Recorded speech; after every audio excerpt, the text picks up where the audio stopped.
I'm Ben Domenech. I'm Ainsley Earhart. I'm Trey Gowdy, and this is the Fox News Rundown.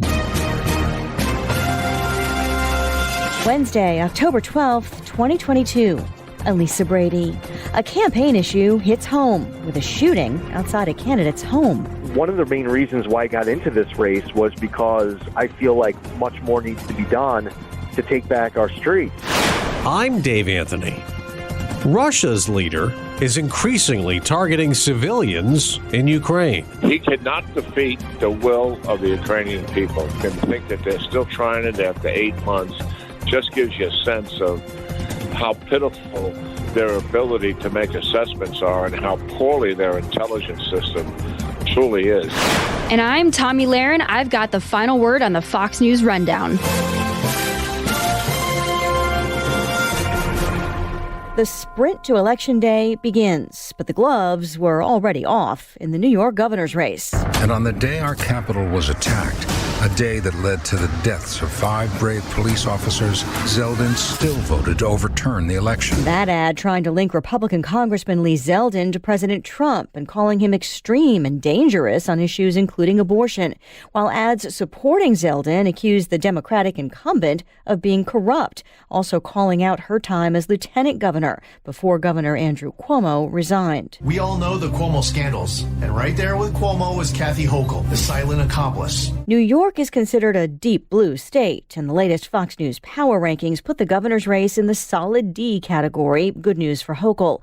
But Zeldin says the issues that got him into the race haven't changed, and now one of them, crime, has literally landed on his doorstep. My girls were definitely traumatized by the experience. While the congressman and his wife were out campaigning on Sunday, 2 teenagers were injured in a drive-by shooting outside his house on Long Island.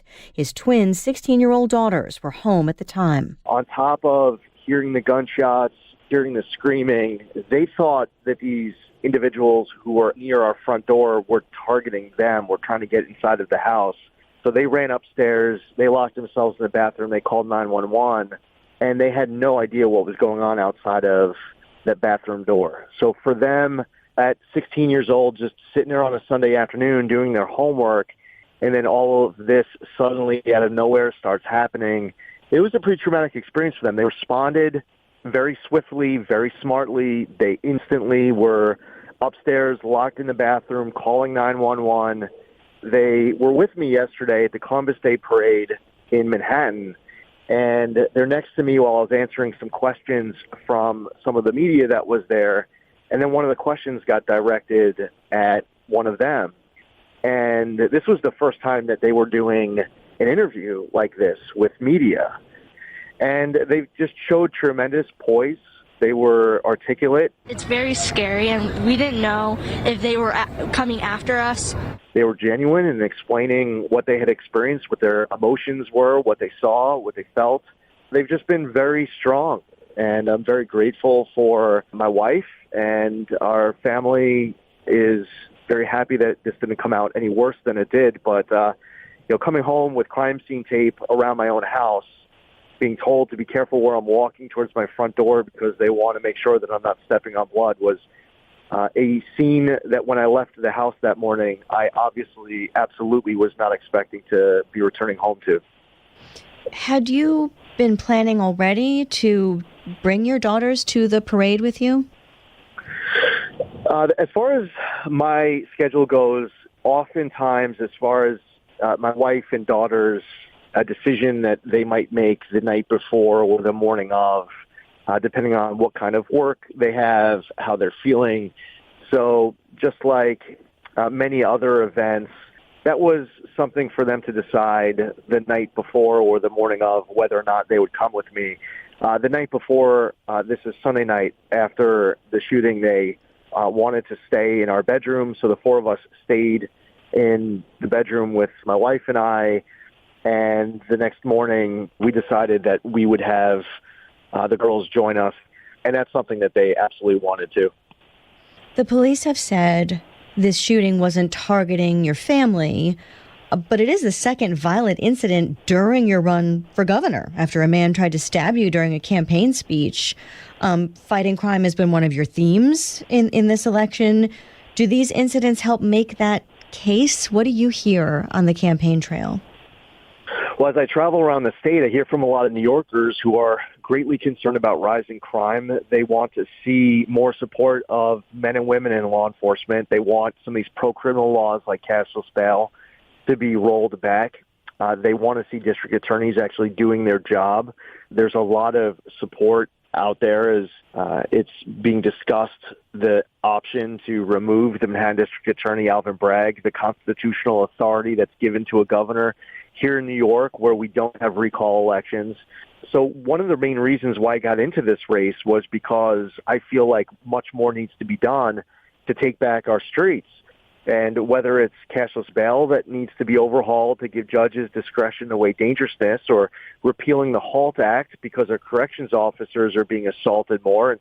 There's discovery law changes that need to be rolled back. There's a number of other lower profile laws that also are adversely impacting safety and security on our streets. And there's just a lot more high profile crimes that are taking place right now in New York. I mean, just look at what's happened over the course of the last week or two, and that list has a feel as if you're going through a list of high-profile crimes from the last year or two. So I will obviously, be sharing the mother killed last week in front of her 3 kids because of the cashless bail law not keeping her husband detained, and the person was released the day before. And some of these other crimes that we're seeing, like a guy taking an axe out of his backpack at the McDonald's on Delancey Street in Lower Manhattan, swinging at tables and walls and customers, and then instantly released due to cashless bail. I'll tell those stories, and I obviously have a strong personal connection that dates back to being raised in a law enforcement household. My running mate just retired with nearly 25 years of experience in the NYPD. And was a commanding officer of the 70th Precinct in Brooklyn. We're going to talk about all of this and why we believe strongly that there's a need for this change to be able to take back our streets. Governor Kathy Hochul has said the shooting outside your house, when she was asked about it, she said it shows the need to work together to get guns off the streets. I will continue, as I've been on this journey as governor, to do everything we can to ensure that our streets are safe. That is one of my highest priorities. I know you've been critical of the state's new gun restrictions, which were changed recently after being struck down in court, and they're still being challenged in court. Democrats outnumber Republicans by a lot in New York State, though. So is that a losing issue for you? Well, first off, there's still more that needs to be known about who the shooters were, what their motives were. Now, Kathy Hochul has called on American Express and MasterCard and Visa to flag all gun purchases as suspicious. And the argument that I made when she first made that call that I would highlight here while we still wait for more information about the shooting that took place outside my home on Sunday afternoon, it probably did not start with a swipe of an American Express card. The person who was the shooter was probably not a concealed carry permit holder. Obviously, the person who did it wasn't a law-abiding New Yorker looking to safely and securely carry a firearm solely for self-defense. So the problem was that the week after the United States Supreme Court overturned New York's unconstitutional concealed carry law, she went so far in passing a new law where everyone woke up on a Friday morning and there was no bill. By that afternoon, they were having a bill signing, and they were infringing all over First Amendment rights to trample all over Second Amendment rights. It was obvious that their new law was going to get overturned by the courts. It was just a matter of weeks. It was, in fact, unconstitutional. So what we should be doing is that everybody should be working together to go after criminals carrying illegal firearms, committing crime after crime after crime, and they're still out on the streets. What we shouldn't be doing is targeting law-abiding New Yorkers who want to safely and securely carry a firearm solely for self-defense. So that aspect of it has been one of the very biggest disconnects of this debate. New York already has the strictest gun control laws, and obviously that didn't stop a gang-related drive-by shooting at my own house just 2 days ago. Abortion is another issue where the governor could maybe argue that public opinion is with her, at least in New York. There have been ads running for months calling you extreme on the issue of abortion. How do you counter that? Well, here's her problem is that when New Yorkers woke up the day after the Dobbs decision, the law in New York was exactly the same as it was the day before. Nothing changed. A comma didn't change. And I'm not going to roll that back. But she's trying to create an issue. But that doesn't change the reality that in New York, they've codified far more than Roe. And it doesn't change the reality that I'm not going to roll that back. There's a less than 0% chance that the Democrats who control the New York State Assembly are going to send me a bill rolling that law back. So what we should be doing is actually talking about the issues that New Yorkers are saying are the most important issues to them. And the issues are focused around the breaking point of a New Yorker who's deciding whether or not to stay here. New York leads the entire nation in population loss. And the reason is because they feel like their wallet and their safety and their freedom, the quality of their kids' education are under attack. And they're looking at other states and they feel like their money will go further, they will feel safer, they will live life freer. We have to be acknowledging that and talking about what we are going to do to reverse it. And the fact that Kathy Hochul doesn't want to talk about the high cost of living, about cashless bail and DAs who are refusing to do their jobs, and what needs to get done to restore a balance in Albany to support our men and women in law enforcement more and make the streets of New York safer. The fact that she doesn't want to talk about her pay-to-play scandals and all the corruption, the way that she's raised tens of millions of dollars for her campaign. And it's very telling to the people in New York that she's trying to get away with just one cable debate for 1 hour at the very end of October, over a month after the start of absentee mail-in voting. We should be having multiple debates around the state about all of these issues, but instead she just wants to hide behind TV attack ads. And I believe that voters deserve to know where we stand on issues before they vote, not after. With a month left, do you change your strategy at all? Do you stay the course? I know it's an uphill battle in New York just by the numbers. It's been, I think, 2 decades since a Republican won a statewide race in New York. Do you stay the course? Do you change strategy? What do you do with these remaining weeks? I entered this race just over a year and a half ago, April 8th, 2021. My strategy today is exactly the same as it was when I first got into this race. The only thing that changed that was significant was who we were running against. When I got into this race, Andrew Cuomo was still in office. He then resigned. But the issues that we're talking about and the importance that New Yorkers put behind wanting to know what we're going to do to make life in New York more affordable, wanting to know what we're going to do to make the streets of New York safer are actually even more of an issue now than they were then. So what we were talking about when we entered into this race in many respects are even more important than how important these issues were when we first got in. New York Republican Congressman and gubernatorial candidate Lee Zeldin, thank you so much for your time. Good luck with the campaign.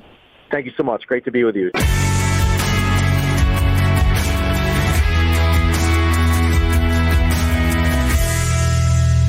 This is Tommy Lahren with your Fox News commentary coming up. There's been a lot of this in Ukraine. That's in Donetsk, as Russia has carried out dozens of bombings the past few days, many times targeting residential areas. We don't know what to do or where to live. Let all the world see what they did here. There have been more than 100 casualties. Ukraine's ambassador Sergei Kyslytsya told the UN, by launching missile attacks on civilians, sleeping in their homes or rushing to work, children going to schools, Russia has proven once again that it is a terrorist state that must be deterred. Ukraine's president says they will not be intimidated. And in a video conference with President Biden and other G7 nation leaders, Volodymyr Zelensky asked for more air defense support. The G7 put out a statement condemning Russia's attacks as a war crime, and they'll hold Russia's leader accountable.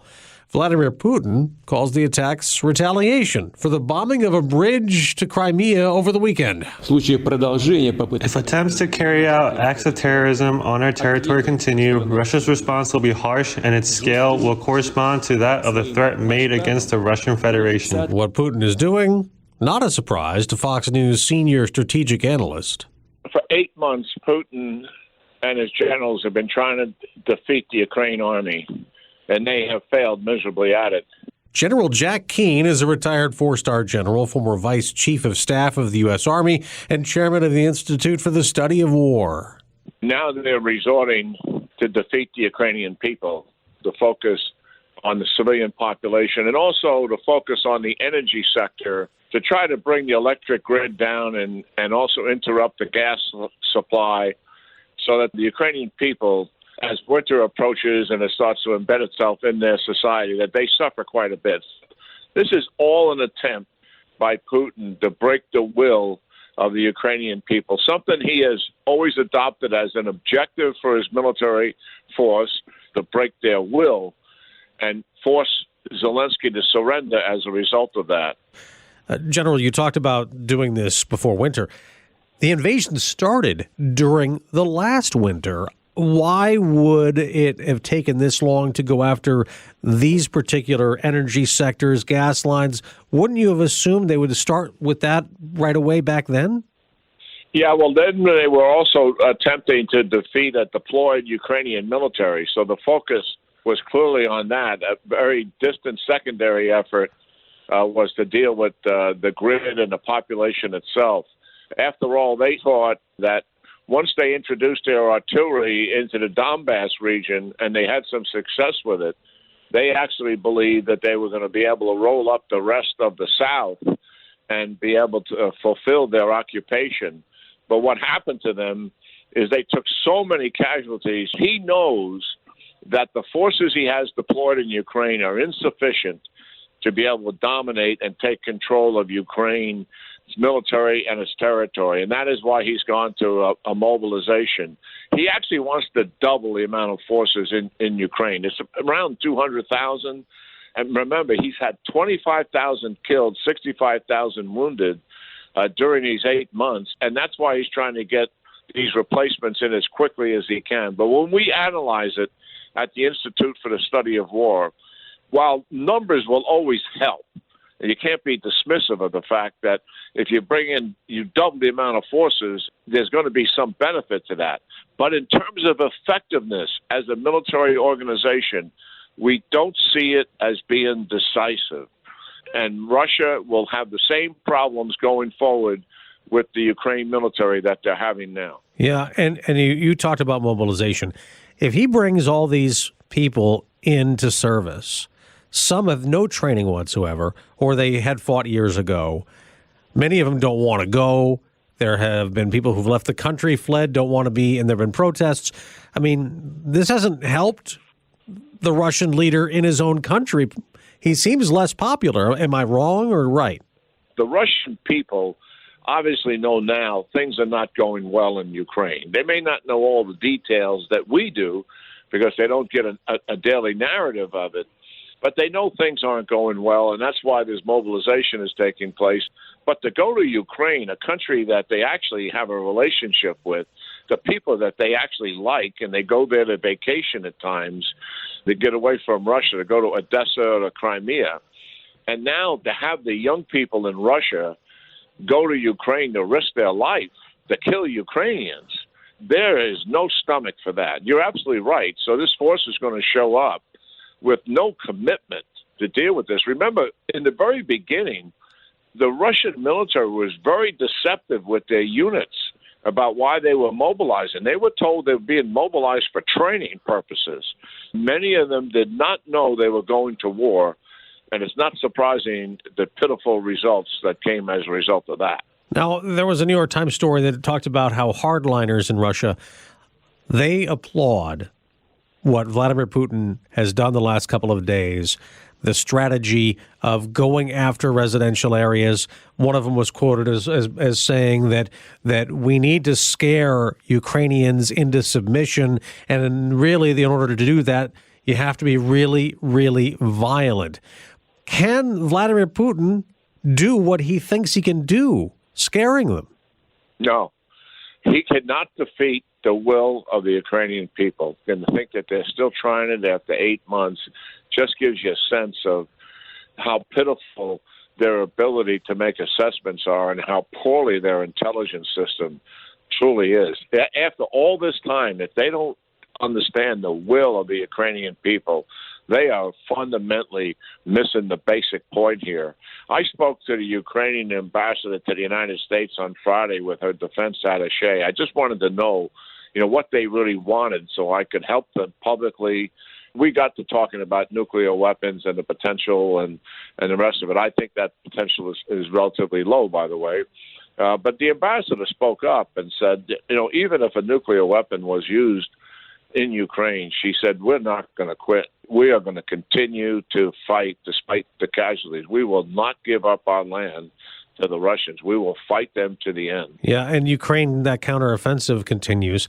They've taken back some villages, some towns in those regions that Russia annexed, claiming now as part of Russia, which makes kind of an odd twist. I mean, Vladimir Putin could claim now that Ukraine's invading him, oddly. Yeah, of course, that's what he wants people to think. I mean, he's certainly not discussing the fact that he actually suffered a military defeat. And in all four of those regions, as you noted, first of all, he doesn't own any single one of them completely. Number two, in two of them, the Ukrainians are taking territory from the Russians.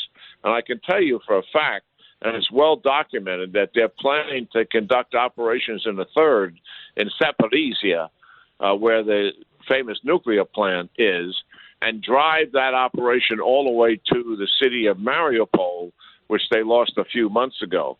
So, yes, they're planning even more significant counteroffensives, knowing full well that they've got the Russians back on their heels. Of course, the U.S. is a big part of this. We have been sending money. We have been sending weapons, ammunition. And again, there was a new call Tuesday from the president of Ukraine urging the U.S. and our allies to send air defenses. Some have questioned if the U.S. is doing too much and the allies not enough. What do you think? Well, we're doing about 75% of it for sure, but we also have the most significant capacity by far. One of the things our audience likely doesn't understand is just how far the European military capability has atrophied. I mean, we're talking about France only having 2 divisions. We're talking about the Brits having 1. The Germans have even less than that. And then the other militaries fall off as well. So the capacity isn't what it should be. But there is some fair criticism. The Germans and the French could considerably do more than what they're doing. And listen, so people understand, there's some that are saying, well, we're spending too much money. We're up to around $17 billion or so. But a lot of that money is going to U.S. defense contractors to build these weapons. That's American jobs being executed someplace in the United States, depending on the company. And that's not really been brought out very clearly. Now, back to that statement from G7 leaders. It reaffirmed if Russia uses chemical, biological, or nuclear weapons, that would be met with severe consequences. President Biden told a Democratic fundraiser last week, Vladimir Putin is not joking.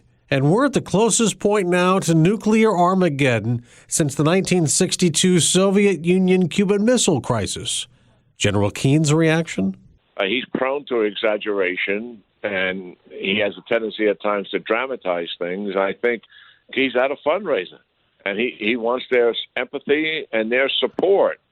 I mean, if he was serious about Armageddon, then why is he not making a speech from the Oval Office about an existential threat to the United States that presidents have not faced in decades? And why is he not going to the Congress seeking legislative support, which would be overwhelmingly bipartisan? Likely no one would oppose it in condemning Russia's threat of using nuclear weapons.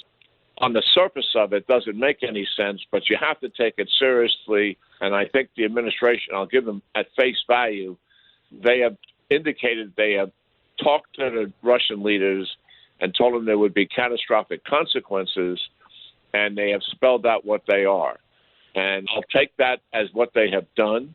Then the Russians' issue is, we know the United States has the capability to do that, and what we're likely talking about is an air and missile attack on Russian forces inside of Ukraine. They know we have that capability. They know NATO does. And the issue for them is Biden believable? Is he credible? So you think Vladimir Putin, if he were to use some sort of a nuclear weapon, would be calculating that President Biden would still want not to have direct conflict with him? That's correct. But I think his military generals would have a different viewpoint. They would likely come to the conclusion that the United States and NATO doesn't have any choice. Using a nuclear weapon inside of Europe is something that the United States and NATO could not ignore, because if they did, then Putin's got nuclear blackmail in his hip pocket, the pressure of Poland, the pressure of the Baltic states, to revive his entire campaign to get back the Soviet republics under the umbrella of the Russian Empire again. It would give him a hand to play, and I just don't think realistically that the United States and NATO could ever sit on their hands and ignore something like that. General Jack Keane, retired four-star general, former Vice Chief of Staff of the U.S. Army, chairman of the Institute for the Study of War, and Fox News senior strategic analyst. Thank you, as always, for joining us.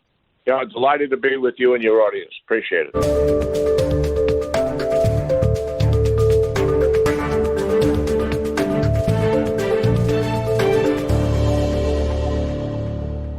New from the Fox News Podcasts Network. My name is Kennedy, and welcome to my podcast, which will, I humbly say, single-handedly save the world. You're welcome. It's Kennedy Saves the World. Subscribe and listen now by going to foxnewspodcasts.com. Rate and review the Fox News Rundown on Apple Podcasts or wherever you listen. It's time for your Fox News commentary. Tom Laren. What's on your mind? New Jersey will be the first state to mandate a climate change curriculum for K-12 students and said to be necessary to prepare for the green economy. Perhaps we should get students proficient at reading, writing, and arithmetic before demanding they learn about climate change. But furthermore, this all feels a lot more political than educational. Something tells me this climate change curriculum is more about leftist agenda pushing than actual science. If they want to teach students about the pitfalls of fossil fuels, they should also mention how many Americans rely on fossil fuels and how many well-paying jobs that industry fosters. And if we want to talk about the economic aspect of climate change, I hope these educators will mention canceling the Keystone Pipeline has done nothing to save the environment or lessen emissions, but it has made us more dependent on foreign energy sources. But I'm guessing that part won't be in the textbooks, huh? I'm Tommy Laren, and you can listen to all of my hot takes at foxnewscommentary.com. You've been listening to the Fox News Rundown. Stay up to date by subscribing to this podcast at foxnewspodcasts.com. And for up-to-the-minute news, go to foxnews.com. Put the power of over 100 meteorologists and the worldwide resources of Fox in your hands with the Fox Weather Podcast. Precise, personal, powerful. Subscribe and listen now at foxnewspodcasts.com or wherever you get your podcasts. Love Fox News? Click the subscribe button to get more of the news and opinion you trust. And click the Fox News Rundown playlist for the latest episodes.